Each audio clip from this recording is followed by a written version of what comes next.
బ్రహ్మాండమైన సరికొత్త నగల కలెక్షన్స్ తో మైమరిపించే ఆభరణాలతో జీవితకాలం నిలిచి ఉండే అనుబంధాలకు కాలాతీతమైన ఆభరణాలు, ఆనందాన్ని ఆశ్చర్యాన్ని కలిగించే స్వర్ణ వైభవం, అంతులేని ప్రేమకు అపరూప ఆభరణం, నిత్యనూతన ఆభరణాల నిలయం మన శ్రీ ధనలక్ష్మి జ్యువెలరీస్.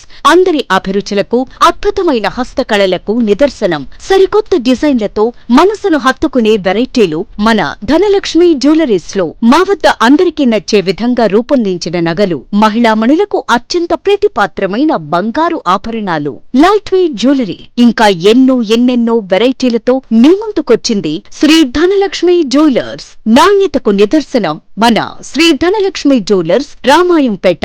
మా ప్రత్యేకతలు: మా వద్ద వెండి బంగారు నగలు 916 కేడియం హాల్ మార్క్ తో గ్యారంటీగా ఆర్డర్ పై తయారు చేసి ఇవ్వబడును. Sri Dhanalakshmi jewellers, proprietor Budharam Vikas. Cell numbers 9059464876 and 7661096914. Mahankali street road, municipal office ప్రక్కన, షాప్ నెంబర్ 1, రామాయంపేట మండలంలో, మెదక్ జిల్లా. తెలంగాణ శాసనసభలో సీఎం రేవంత్ రెడ్డి గారి అధ్యక్షన డిప్యూటీ సీఎం మల్లు భట్టు విక్రమార్క గారు ఆర్థిక మంత్రిగా ప్రవేశపెట్టిన బడ్జెట్లో ఎస్సీ సంక్షేమానికి 33,159 కోట్లు కేటాయించడం జరిగింది. ఈ బడ్జెట్ నిజంగా ఎస్సీ సంక్షేమానికి గతంలో అయినా ఇప్పుడైనా కాంగ్రెస్ ప్రభుత్వమే ఎస్సీలకు భూ పంపిణీలు చేసి, కార్పొరేషన్ లోన్లు ఇప్పించేసి, ఎడ్ల బండ్లు, వివిధ రకాలైన లోన్లు ఇచ్చి ఆదుకున్నది, ఇళ్ళు ఇచ్చి ఆదుకున్నది కాంగ్రెస్ పార్టీ. దాని మీద కొంతమంది మా దళిత జాతి ఆనిముత్యాలు, వసూలు రాజులు, ఒకడు ఎఫ్ అని పెట్టుకున్నాడు, ఒకడు ఎస్ అని పెట్టుకున్నాడు. వీళ్లకు కనువిప్పు కలగాలని నేను చెప్తా ఉన్నాను. అరే దరిద్రపోటి నాయకులారా, మా దళిత జాతి దరిద్రులారా, మీకు నేను చెప్పే విషయం ఏంటంటే, దళిత బంధు పేరు పెట్టి గత ప్రభుత్వం ఎవరికి ఇచ్చిందిరా నాయన? మీలాంటి బ్రోకర్గాళ్లకు, మీలాంటి జోకర్గాళ్లకు, ఆ బీఆర్ఎస్ పార్టీ కార్యకర్తలకే ఇచ్చుకుంది తప్ప నిజంగా పేదోడికి, అర్హులకు ఎవరికి ఇవ్వలేదు. ఒక దళిత బంధు పేరు చెప్పి దాని వెనకాల ఎస్సీ కార్పొరేషన్ అనే వ్యవస్థనే కుంటుపట్టించారు, భ్రష్టు పట్టించారు. ఎస్సీ కార్పొరేషన్లో యంత్రాలు కానీ, వ్యవసాయ బోర్లు కానీ, మరియు బర్రెలు, చిన్న చిన్న కుటీర పరిశ్రమలు పెట్టుకునే వాళ్ళకి ఎవరికైనా సరే మీరు ఎవరికైనా ఉపాధి కల్పించారా? ఆఫీసులు పట్టుకొని వ్యాపారుల చుట్టూ, అధికారుల చుట్టూ బ్రోకర్గిరి చేసుకొని మీరు బతికిరు తప్ప ఏ ఒక్క దళితుని కూడా మీరు బతికించలేరు. ఈ బడ్జెట్ మాకైతే చాలా సమంజసంగా ఉంది, సంతోషంగా ఉంది. రాష్ట్ర ప్రభుత్వానికి కృతజ్ఞతలు తెలియజేస్తున్నాం. నిన్న ప్రవేశపెట్టిన తెలంగాణ బడ్జెట్ ఎంతో శ్రేయస్కరంగా ఉన్నది. ఇందులో అందరికీ, బడుగు బలహీన వర్గాలకు కాకుండా అందరికీ, ప్రతి ఒక్కరికి సంక్షేమ పథకాలు చేరే విధంగా బడ్జెట్ ప్రవేశపెట్టడం జరిగింది. ముఖ్యంగా మైనారిటీ కోసం 3,003 కోట్లు కేటాయించడం, ఇది నిజంగానే మైనారిటీలకు గర్వించదగ్గ విషయం. ఇది ప్రజాప్రభుత్వం అని మళ్ళొకసారి నిరూపించుకున్నారు. కాంగ్రెస్ ప్రభుత్వంలోనే ఇది సాధ్యమనేసి నేను ఈ సందర్భంగా తెలియజేస్తున్నాను. జై కాంగ్రెస్.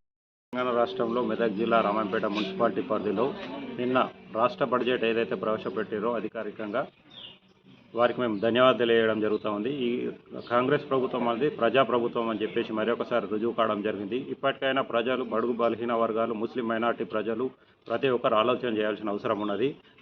మొన్న కేంద్ర బడ్జెట్ ప్రవేశపెట్టినటువంటి నరేంద్ర గారి మోడీ ప్రభుత్వంలోని నిర్మలా సీతారామన్ ఏదైతే ప్రవేశపెట్టిందో పూర్తిగా తెలంగాణ ప్రభుత్వానికి, తెలంగాణ రాష్ట్ర సంక్షేమానికి ఎలాంటి సదుపాయాలు కానీ, ఎలాంటి అంచనాలు కానీ, ఎలాంటి డబ్బులు కానీ కేటాయించకపోవడం శోచనీయంగా భావిస్తున్నాము. దీన్ని తీవ్రంగా ఖండిస్తున్నాము కాంగ్రెస్ పార్టీ తరఫున. అలా ఉండవద్దు. మరి తెలంగాణ రాష్ట్రం నుండి 8 మంది ఎంపీలు గెలుచుకున్న మరి కేంద్ర ప్రభుత్వము, మరి మేము 50% తెలంగాణలో మీకు 8 సీట్లు ఇచ్చినా కానీ మాకు ఎలాంటి, మరి ఆంధ్ర రాష్ట్రానికి ప్రకటించిన దాంట్లో మాకు కూడా కనీసం 50% కూడా ప్రకటించకపోవడం చాలా శోచనీయంగా భావిస్తున్నాము. ఏదైతే ఏమైంది, మా రేవంత్ రెడ్డి గారి దృఢమైన సంకల్పంతో, వాళ్ళ రాష్ట్ర కేబినెట్ మంచి సంకల్పంతో కష్టపడుతూ తెలంగాణ రాష్ట్రాన్ని గట్టెక్కించే ప్రయత్నం చేస్తారు. ఇది ప్రజలందరూ అర్థం చేసుకోవాలి. ఇప్పటికిప్పుడే ఇదొస్తలేదు అదొస్తలేదని కాదు. ఏ విధంగానైతే గత ప్రభుత్వం అప్పచెప్పిందో దాన్ని మొత్తం సెట్ చేసే బాధ్యత తీసుకున్నాడు మా రేవంత్ రెడ్డి గారి నాయకత్వంలో. రాత్రింబవళ్ళు కష్టపడుతున్నారు. దీన్ని రాష్ట్రాన్ని ఇంకో 1 సంవత్సరంలో పూర్తిగా గాడిలో పెట్టడానికి సమయం ఇవ్వాల్సిందిగా మేధావులను కూడా మేము ఈ సందర్భంగా కోరుతున్నాము. మరి కేంద్ర బడ్జెట్ మేము పూర్తిగా వ్యతిరేకిస్తున్నాము. జై కాంగ్రెస్, జై జై కాంగ్రెస్. నిన్న జరిగిన బడ్జెట్ సమావేశంలో రైతే రాజు, రైతు రాజ్యం సాధనకై కాంగ్రెస్ పార్టీ బడ్జెట్ని ప్రవేశపెట్టడం జరిగింది. సుమారుగా 72,000 కోట్ల రూపాయలు రైతుల సంక్షేమానికి కేటాయింపు చేయడం జరిగింది. అదేవిధంగా బడుగు బలహీన వర్గాలు, ఎస్సీ, ఎస్టీ, బీసీ, మైనార్టీలకు కూడా అధిక పెద్దపీట వేయడం జరిగింది. మరి జాతీయ పార్టీ బీజేపీ నేషనల్ లెవెల్లో బీజేపీ పార్టీ అధికారంలో ఉన్నది.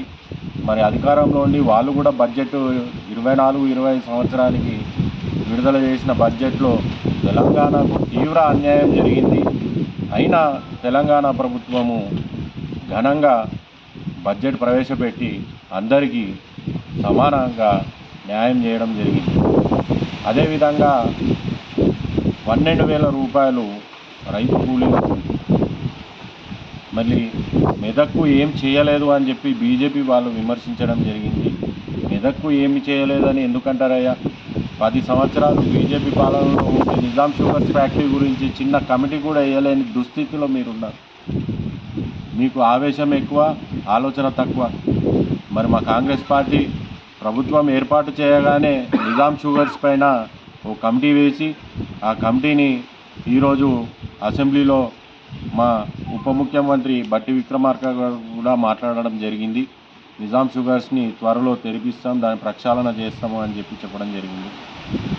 అందుకని చెప్పి కాంగ్రెస్ పార్టీ ప్రజల పార్టీ, ప్రజల తరఫున ఉంటుంది, ప్రజా సంక్షేమంలో ముందుంటుందని చెప్తున్నాను. బీఆర్ఎస్ పార్టీ భాజపాకు అమ్ముడుపోయిన పార్టీ.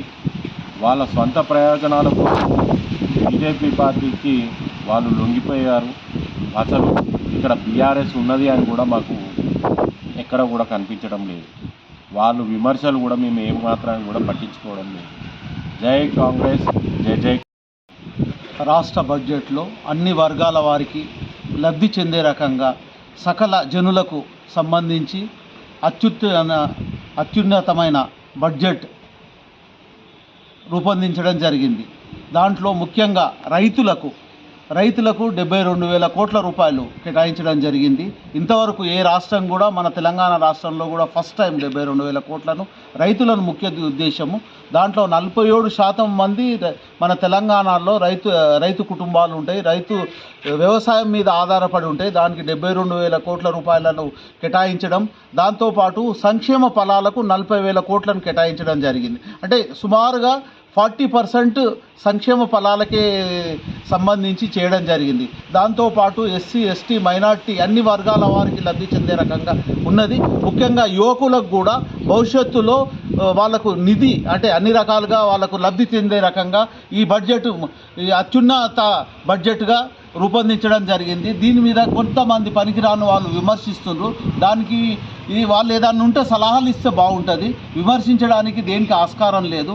నిన్న కేసీఆర్ గారు మాట్లాడి నేను చీల్చి చెండాడతా అంటున్నాడు. నువ్వు చీల్చి చెండాడేందుకు ఇక్కడ ఎవరేం లేరు. నీ పని అయిపోయింది. నీ 6 నెలల లోపల నీ పార్టీ పరిస్థితి, నువ్వు మీ బిడ్డ కోసానికి లొంగిపోయినావు, దాంట్లో బీజేపీతో నీవు కలిసిపోయినావు అనేది అందరికీ తెలిసిన సత్యము. నువ్వేం చేయాల్సింది లేదు, భవిష్యత్తులో కూడా నువ్వేం చేయలేవు. ముఖ్యంగా బీఆర్ఎస్ నాయకులకు అందరికీ చెప్పేది ఏంటంటే, మీరు కాళేశ్వరం గురించి ఏదో మాట్లాడుతున్నారు. నిజానికి కాళేశ్వరంలో ఎన్నో అవకతవకలు జరిగినాయి. దాన్ని మేము చెప్పాల్సింది తెలంగాణ రాష్ట్ర ప్రభుత్వం చెప్తలేదు, కేంద్ర ప్రభుత్వం డిక్లేర్ చేయండి. దానికి ఏంటంటే బడ్జెట్కు సంబంధించి కూడా మాకు ఎలాంటి కేటాయింపులు కూడా లేదు. ఆ రోజు తెలంగాణ విడిపోయిన రోజు ఎన్నో చట్టపరంగా ఎన్నో ఇవ్వాల్సింది, మీరు తెలంగాణ రాష్ట్రానికి చట్టపరంగా ఇవ్వాల్సింది కూడా ఎలాంటివి కూడా చేయలేదు. బీజేపీ వాళ్ళని ఖచ్చితంగా అడుగుతున్నాము. బీఆర్ఎస్ బీజేపీ ఒకటే అని ఖచ్చితంగా ఈరోజు కూడా ఖచ్చితంగా చెప్తున్నాము. ఎందుకంటే వాళ్ళు ఇద్దరు కలిసే మొన్న ఎలక్షన్లో కొట్లాడి ఇద్దరు కలిసి 8 సీట్లు సంపాదించుకోగలిగినరు. ఎందుకంటే ఓట్ల డివైడెడ్ 15% ఇంటూ 30%, అంటే 45% ఓట్లు వాళ్ళకు బీజేపీ వాళ్ళకు, బీఆర్ఎస్ వాళ్ళకు వచ్చింది. బీజేపీ వాళ్ళు కళ్ళబొల్లిగా నిన్న ఏదో కార్యక్రమం చేసిండ్రు, అది తప్పు. నిజానికి ఈ నిజాం ఫ్యాక్టరీని ఓపెన్ చేయడానికి, నిజాం ఇండస్ట్రీస్ని షుగర్ కేన్ను ఓపెన్ చేయడానికి కమిటీ వేయడం జరిగింది. నిన్నటి రోజు కూడా మా ఉప ముఖ్యమంత్రి గారు కూడా ప్రకటించడం జరిగింది. లేని దాని గురించి మీరు కేంద్ర ప్రభుత్వము బీజేపీ ప్రభుత్వము రాష్ట్రానికి ఇవ్వాల్సిన నిధులు ఇవ్వకుండా మీరు ఏదో చేయడం అనేది తప్పు. మీకు ధైర్యం ఉంటే మిమ్మల్ని రిక్వెస్ట్ చేస్తున్నాం ఏంటంటే, మనం రూపాయి కడితే మనకు 45 పైసలు మాత్రమే వస్తున్నాయి. అదే బీహార్ రాష్ట్రానికి రూపాయి కడితే 8 రూపాయలు వస్తున్నాయి. ఈ వివక్షత ఎందుకు? దక్షిణాది రాష్ట్రాల్లో వివక్షత జరుగుతుంది. దాని గురించి కూడా మీరు మాట్లాడండి. మీకు 8 సీట్లు ఇస్తే మీరు ఏం సాధించారు దాన్ని ముఖ్యంగా చెప్పాలని కోరుకుంటూ, ముఖ్యంగా బీజేపీ బీఆర్ఎస్ వాళ్లకు మీరు విమర్శించడానికి ఇక్కడ ఏం లేదు. మీరు రెండు కలిసి చేసిన నాటకాలు. బీఆర్ఎస్ వాళ్ళకు కూడా చెప్తున్నాము, మీరు 10 సంవత్సరాల లోపల ఆర్థికంగా పూర్తిగా దెబ్బతీసిండ్రు. దాన్ని ఇప్పుడు సరిచేసేది సుమారుగా 7,50,000 కోట్ల రూపాయలు అప్పులు చేసిండ్రు. ఆ అప్పును భర్తీ చేయడానికే, దాన్ని నింపడానికే కష్టంగా ఉంది. ఆ కష్ట కాలంలో కూడా ఈ సంక్షేమ ఫలాలను తీసుకురావడం జరుగుతుంది.